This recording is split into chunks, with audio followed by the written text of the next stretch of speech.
do you feel about helping me kill some evil bastards?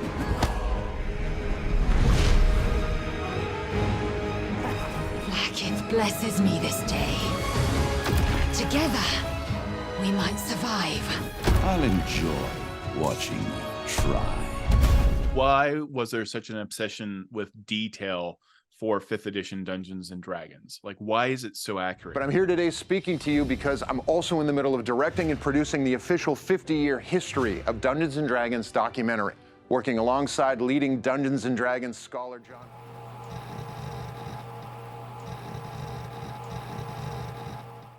Welcome to Conversations in Game Studies, a series of podcast talks with scholars who research video games in their academic work. As usual, I'm your host Adam Hushedi, talking to you from Central European University in Vienna, and today I am joined by Kristian Bjørkelo from the University of Bergen in Norway. With Kristian, we will be discussing the huge role that Dungeons and Dragons plays not only in video games and tabletop games, but also in the scholarship that is produced on them. And all of this is based on Kristian's article from last year, I Am Bothered About D&D. So Kristian, hello and thanks a lot for joining me. Hello, thank you. I'm very happy to be here. First, let me mention a little bit about Kristian's scholarship. He is primarily a popular culture and folk culture scholar, and he has done research on various topics. For instance, recently he analyzed the Netflix series Sex Education and how it portrays intimacy. However, he has also done extensive fieldwork among far-right groups, for instance, researching Italian fascist groups, or looking at how online white nationalist communities interpret games such as Skyrim as potential white supremacist narratives. And on top of that, if I'm not mistaken, Kristian is also an avid painter of miniature models, which you can see on his Instagram, and you should check it out there. Very impressive. Thank you. So Kristian, your scholarship casts a very wide net, and as with every guest, I would start by asking you how you ended up researching video games and tabletop games, and is this field easy or hard to establish yourself in Norway, or maybe more broadly, in the Nordic region? That's a long story. I'm old as dirt. I'm originally by training a folklorist, but my interest was mostly within subcultures and extremist cultures, doing work on neo-Nazis and fascism, and I was doing that for many years alongside work on social media and also doing a little bit of game design on the side, making role-playing games, and then teaching communication at the university. And then at some point, I had an opportunity to just get into game studies. I was offered the opportunity to do a PhD on transgression and boundaries of games and play. And it was at a point of my life where I was fed up with death threats from fascists. I kind of thought that let's do something else. Let's do something more peaceful and quiet. It did not turn out that way, because this was right on the heels of Gamergate. But it's in many ways for me a completely natural kind of progress. I did one of my first papers as a student on role-playing games and folklore. So to me, returning to games and bringing into this my ethnographic sensibilities as a folklorist and looking at games culture and players and the player communities, looking at how the folk is expressed through games, but also looking at how politics is expressed through games. That ties in my interest in extremism, and also look at how games both radicalize and de-radicalize people, right? So there's opportunities for both within games culture. So it's like coming home in many ways to do game studies. And of course, it is one of my major hobbies and interests. Like playing games, both digital and tabletop, has been a huge part of my life since I was a kid in the 80s. Excellent. And would you say that in general academia in Norway, because you're at the University of Bergen at the Department of Linguistics, Literary and Aesthetic Studies, right? Yes. So would you say that academia in your region is in general open to having game studies scholars in fields which would relate to media and pop cultural studies maybe? That's a difficult question. It's open to it, but it's not a well-established field. We are spread out and we're spread out thin, but there are some pretty heavy hitters coming out of Norwegian game studies. but there are no dedicated game departments. There are some game design departments in the eastern part of the country, and there are media scholars who focus a lot on games, and you will find psychologists who focus on games, and we are always working towards finding some kind of common ground, finding a way to establish the field better in Norway. So that's an ongoing process, but we're lucky to have good ties in Bergen. We are a handful of people who are into games, and we are always trying to recruit both students and other professionals, and our colleagues seem very interested in what we're doing because it is a very different field from most of their own. While I try to argue that it's really not that different. Mm-hmm.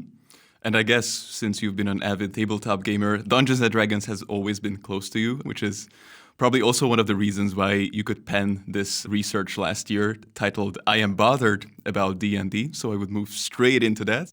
Could you maybe just give a quick rundown of what Dungeons & Dragons actually is? Because I realize that it's not that obvious. That Dungeons & Dragons is a world, a universe, but also kind of a system that unrelated content can assimilate, a set of rules. So could you maybe just give a quick overview of how Dungeons & Dragons as a world and rule set operates, and how maybe these two things are the same and separate sometimes?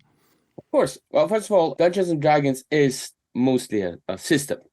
It is a system born out of, in many ways, wargaming, and kind of it's a natural development out of the fact that you're moving things around, or maybe on a map, or then suddenly in a dungeon, you're moving these characters around and you give them names, and then suddenly you give them personality. So it develops from there naturally, from this natural kid-like play with toys, right? So it builds from there. You just have these rules from wargaming that creates kind of a framework for this play.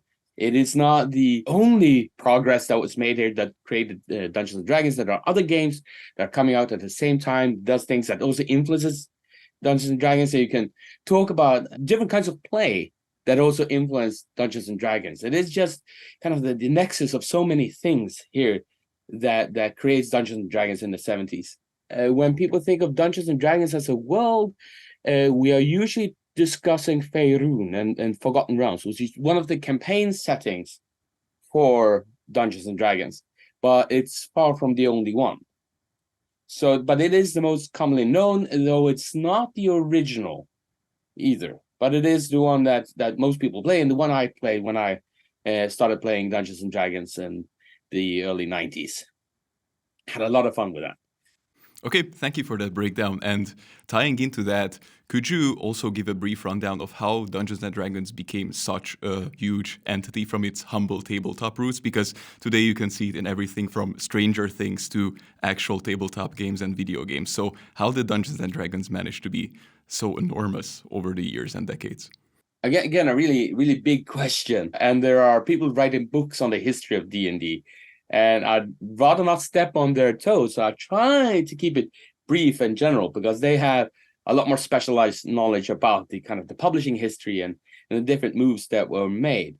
The first publications of Dungeons and Dragons were more fanzine-like, right? But it spread well on a word of mouth, and it established itself pretty soon. And while there were other games developed at the same time that may have at points been more popular or have gone in different directions, it became early on an important standard bearer.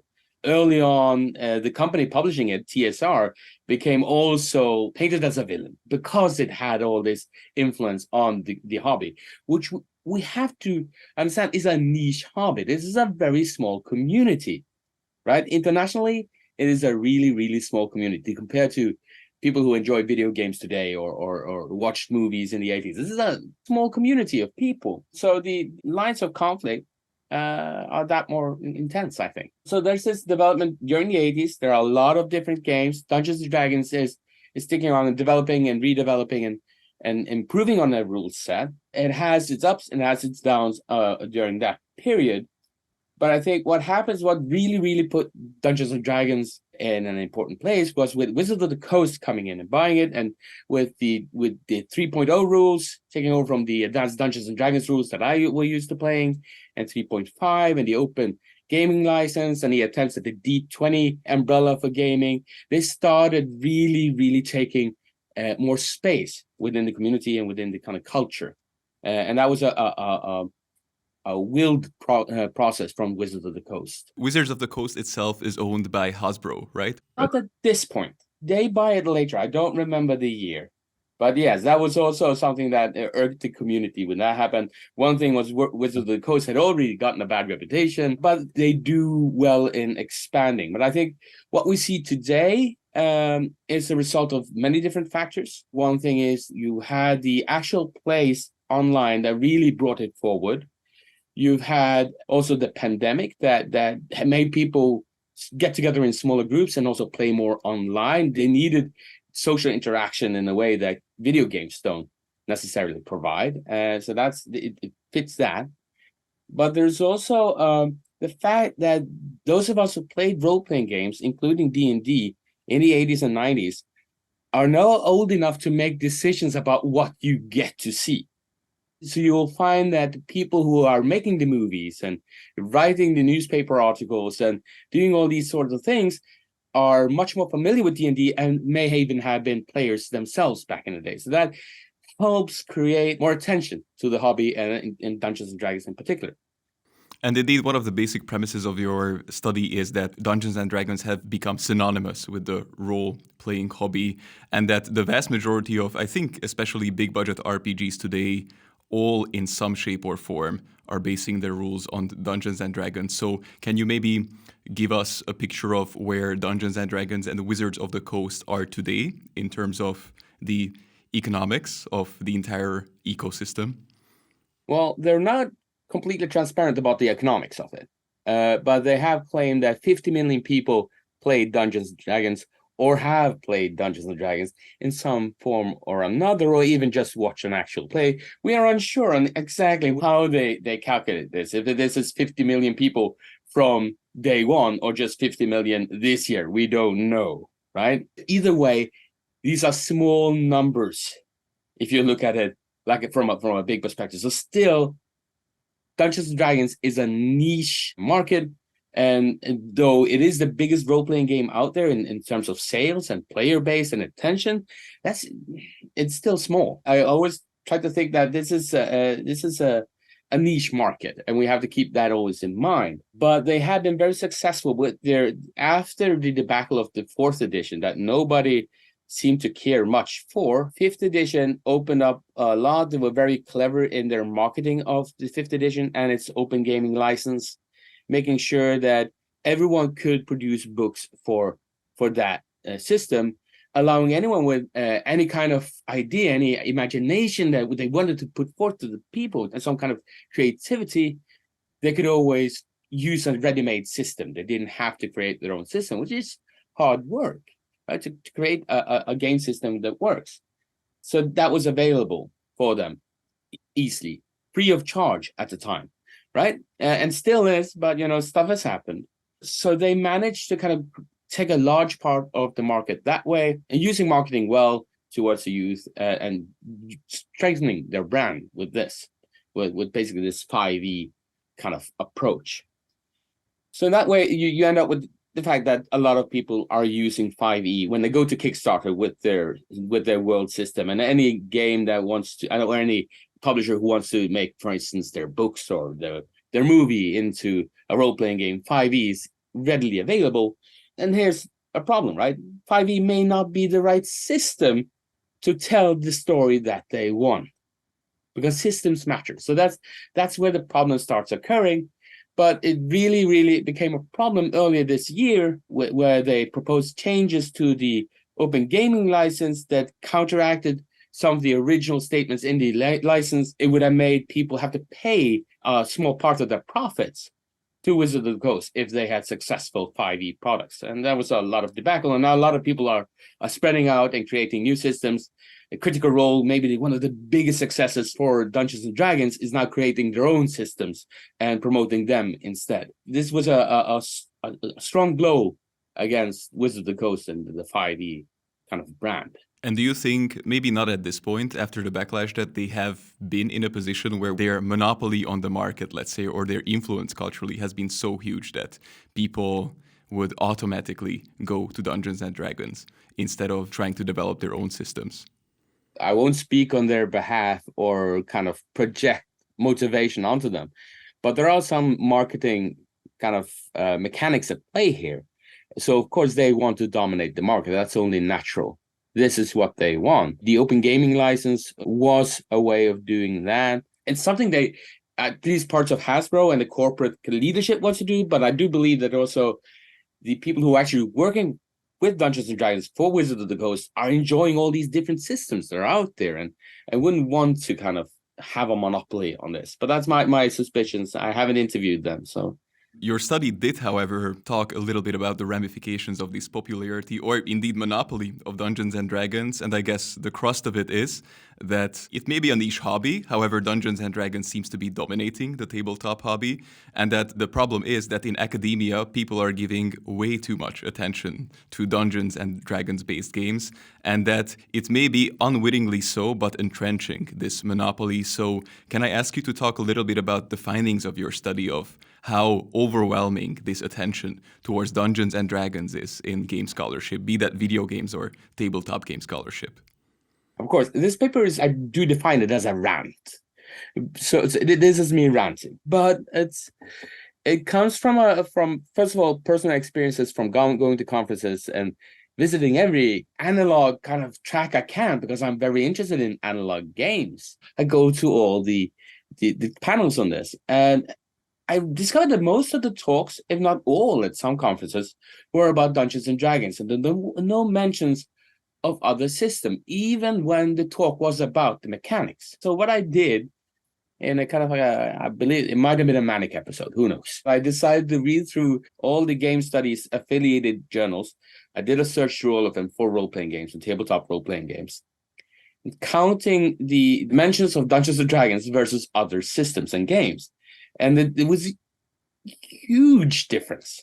The other games were mentioned, but when they were mentioned, the Dungeons and Dragons would also be mentioned. It was always there, and I think that's a problem. The media is doing this as well, right? Journalists are doing this as well. They talk about how Dungeons and Dragons is good for your health. Well, most role-playing games are good for your mental health, and some are even better than Dungeons and Dragons in that. There are games designed to be good for your mental health, and also games designed to be bad for your mental health. We can talk about that some other time. It's out there, right? But we keep hearing about Dungeons and Dragons. And if we as scholars do the same, if we only discuss the mechanics of Dungeons and Dragons and discuss the people who play Dungeons and Dragons and people who play or watch Dungeons and Dragons actual plays, instead of all the different games that are out and different systems out there, we are helping a huge corporate entity that is Hasbro, right? In gaining a monopoly and understanding of our culture, of our games. And I say our because I am an avid role player. I have designed role-playing games.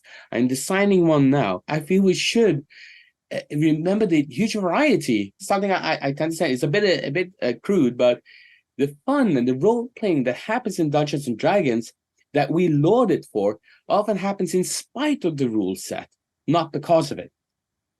Right? Because the rule set is a tactical rule set. It is about fighting. So they made tweaks here and there over the years to allow for social engagement, the social rules, and opening up for these things. But in its core, this is a game that is about fighting, gaining levels, and gaining loot. And it is a power fantasy. Of course, that can be very enjoyable. But there are many other people who play other games. And we can also look at how people play Dungeons and Dragons in other ways, that is in contrast to these rules. If you watch Critical Role, the fun you have when you watch Critical Role is not them rolling dice and figuring out what position they're in. It's the social interaction. And there are very few rules for that social interaction. As a game, as a role-playing game, it does not have many rules for the role-playing. That does something with the game. Right? It pushes the players towards a combat-oriented playstyle. There's an ideology there of the grind being a very rewarding kind of process where you get this treasure, and this is important to have this treasure and you gain experience. I've been grinding my entire life. There's no treasure here. I've hardly gained a level. I'm sorry. Right? So there's this kind of strange ideology at play within these rules as well. It's actually one of the most distinct quotes that I can remember from your paper. It's that Dungeons & Dragons prioritizes mechanics over story, so it may actually not be the most fitting for certain campaigns. You have been attending these scholarly conventions or have been playing Dungeons & Dragons or role-playing games yourself. So does the critique of Wizards of the Coast ever come up? To me, and this was very much affected by the recent launch of Baldur's Gate 3, where I saw how well Wizards of the Coast is cashing in on the success of Baldur's Gate 3. They're making now a movie almost parallel to that about Dungeons & Dragons. They've had interviews with Larian Studios. And of course, it's an amazing game. It's one of its kind. However, it seemed to me that they have this uncanny ability to cast themselves as a very benevolent, fun company that just wants to support gamers. And I wonder if both in scholarly circles and maybe in gaming circles, the entire structure of where Wizards of the Coast is coming from and that they're earning money is a little bit lost. And indeed, your article seems to suggest that this critique is somehow lacking in most cases. Well, the critiques are there, but I felt that within the community of players, it was more evident back in the day. I remember back in the 90s, there was a rewriting of the One Ring poem having TSR being Sauron instead, right? For binding all these games into one and trying to bind the community in darkness. But so there's always been a tension there between the kind of the corporate overlords and the players. But I think that for many of us in scholarly fields and in game studies, the fact that we can write about our favorite games and our favorite activities, and we want to project this as something that is not just fun and good, but maybe even helpful, it keeps us from discussing the problematic sides of it. For instance, the corporatization of the hobby. That this is, for Hasbro, not a large part of their profits, but it is a part of their profits, and it is an important brand for them. And that gets lost, I think. But I do believe the people in Wizards of the Coast, I talked to some of them, they're good people. They enjoy games, right? So that's why they're there. I talked to people who also design D&D outside of their system, doing it for the Open Gaming license. They enjoy what they're doing, right? And they go for the rules they think work best. Within that kind of culture and within that kind of situation, it's hard to be too critical because we suffered through the 80s and 90s. 80s with the original bothered about D&D and Patricia Pooling and the satanic scare of the US. And in Norway, the satanic scare when it was in the 90s, following Count Grishnak's burning of the local church here. He did not play D&D, though. That should be mentioned. He played MERP, as I did. There's always been this idea that, as for many gaming communities, that we are underdogs. So turning around and critiquing publicly the publisher and the game system and maybe saying that some of this is bad is in many ways biting the hand that feeds us. I think there's a bit of this going on. But I don't think the game studies community is incapable of critiquing Wizards of the Coast and Dungeons and Dragons. I just think that they haven't done as much of it as they should. What would you suggest that game studies scholars do? How could they still talk about Dungeons and Dragons, as you said, the games that we all love to play, yet be a little bit more mindful of what position this brings Wizards of the Coast in? So do you think there should be more critique, or should there be always an addendum that mentions that Dungeons and Dragons is a bigger entity than some of its competitors? Or should, let's say, game study scholars be more mindful of including also games that are based on completely different systems in their studies? Another big question, right? No, I'm not going to tell people what to do. People should discuss the games they play, first of all. Discussing games they don't play is not that interesting. That's the fun part of being a game scholar, right? You can focus on the things you find interesting. But I do think more critique of the corporate structure and the companies behind games, not just Wizards of the Coast, but we should look at, back in the days, White Wolf was a big mover and shaker. Now that's run by Paradox, I believe. So maybe keeping an eye on what's going on there. And we see how a critique of the content works, right? As things have evolved and things have become more progressive within the gaming community, Wizards of the Coast have done a lot of work to change some of the content within Dungeons and Dragons to make it less racist. And that was about time. For me, Dungeons and Dragons was in many ways a wake-up call about racism in our popular culture. Reading Council of the Worm sometimes in the 90s and discovered that, why are these dragons born evil? right? And why, right? And then starting to think around that, how ingrained it is in our popular culture, our mind maps, basically. So the critique works. It's possible to change these things, but I think that we do also need to critique the mechanics, do comparisons of mechanics, discuss what do these mechanics do for the games? What do they do for the players? I'd like to see more papers on that, because there are some really interesting things going on in D&D, and there are very interesting things going on in other games. This weekend, I ran for the first time a game of Die, the RPG, based on the wonderful comic book, which should be a mandatory reading within game studies. But our session, short as it was powerful, emotional, and hilariously fun. There were hardly any need for combat rules for that. This was all us coming together, defining our roles, and creating this strange Freudian meta universe where we were going through a Dungeons and Dragons like dungeon and facing our failures. And that was the rules, or ritual as the game referred to it, that allowed to happen. So that became a completely different experience than from playing Dungeons and Dragons, or from playing Fiasco, or playing the new Star Wars rule set, the Genesis rule set, right? So that creates a completely different narrative than what Dungeons and Dragons would do, and gives a lot more agency to the players. Again, I'm ranting here, but I think it's important to keep in mind that these rules do different things and creates different role-playing experiences. So I would love to see more papers on more of these games, a more variety of games, because we all play all these different games. But we tend to go for D&D because that's easier to get through reviews, because people know what it is.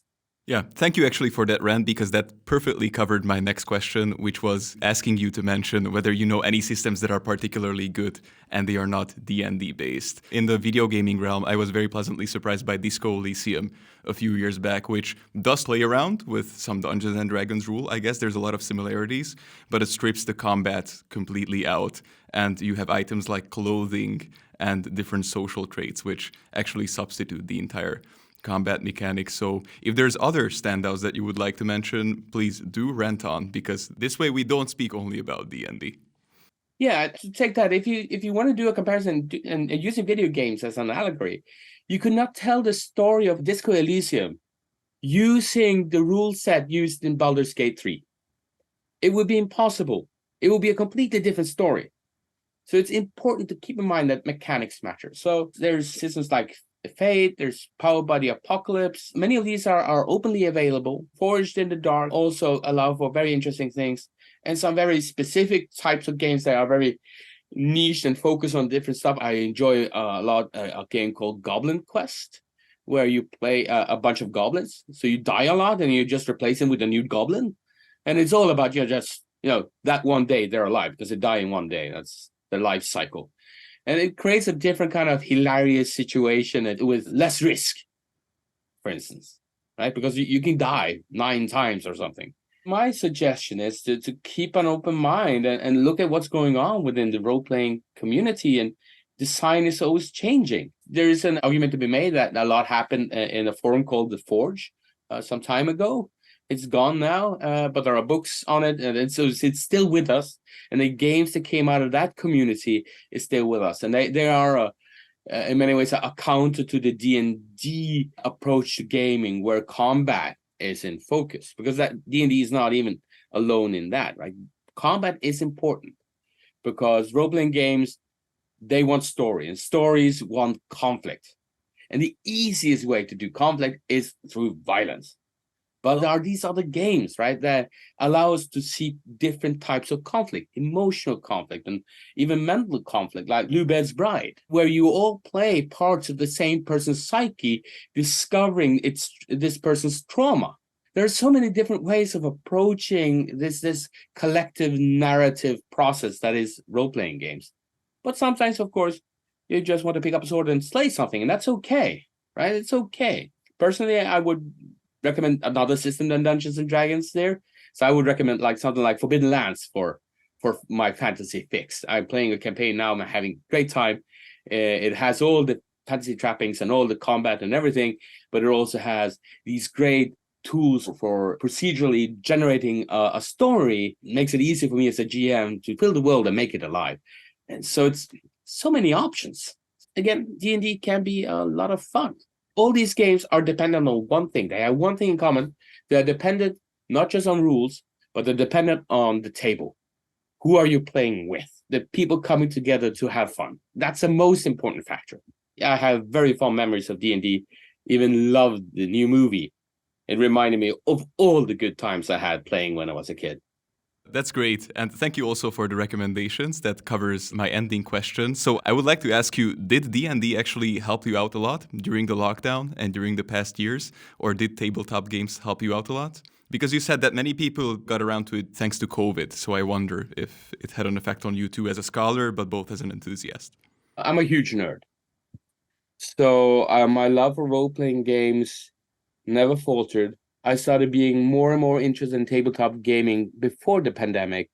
I think Critical Role was part of it, of all things. Even though I wouldn't play Dungeons and Dragons, watching them play was amazing to me. But to also point out, the pandemic was survivable because of the tabletop games that we had. We could play through Roll20 or Discord, and my partner and myself would play board games a lot, and we'll find one-on-one role-playing games that are really interesting and really fun and can get really emotional. So we always could sit down and play. So the lockdown was a good time in many ways. And I think it was an important turning point for the hobby. So a lot of people rediscovered board games and tabletop gaming and role-playing games. I think it was a net positive for the hobby, even if it was a difficult time.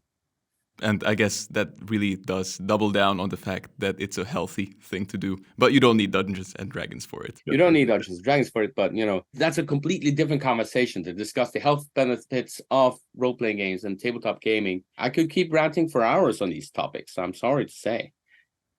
Thank you very much, Kristian, for shedding light on your article. It's available online through the usual networks for anybody who's interested in it. I would love to talk to you on a wide range of other topics, and I'm sure that we will have another session on white supremacy and tabletop games and video games. But until then, I'm wishing you a wonderful time. Good luck with your scholarship and with your teaching, and have hopefully a sunny autumn day in Norway. Thank you. Thank you for having me.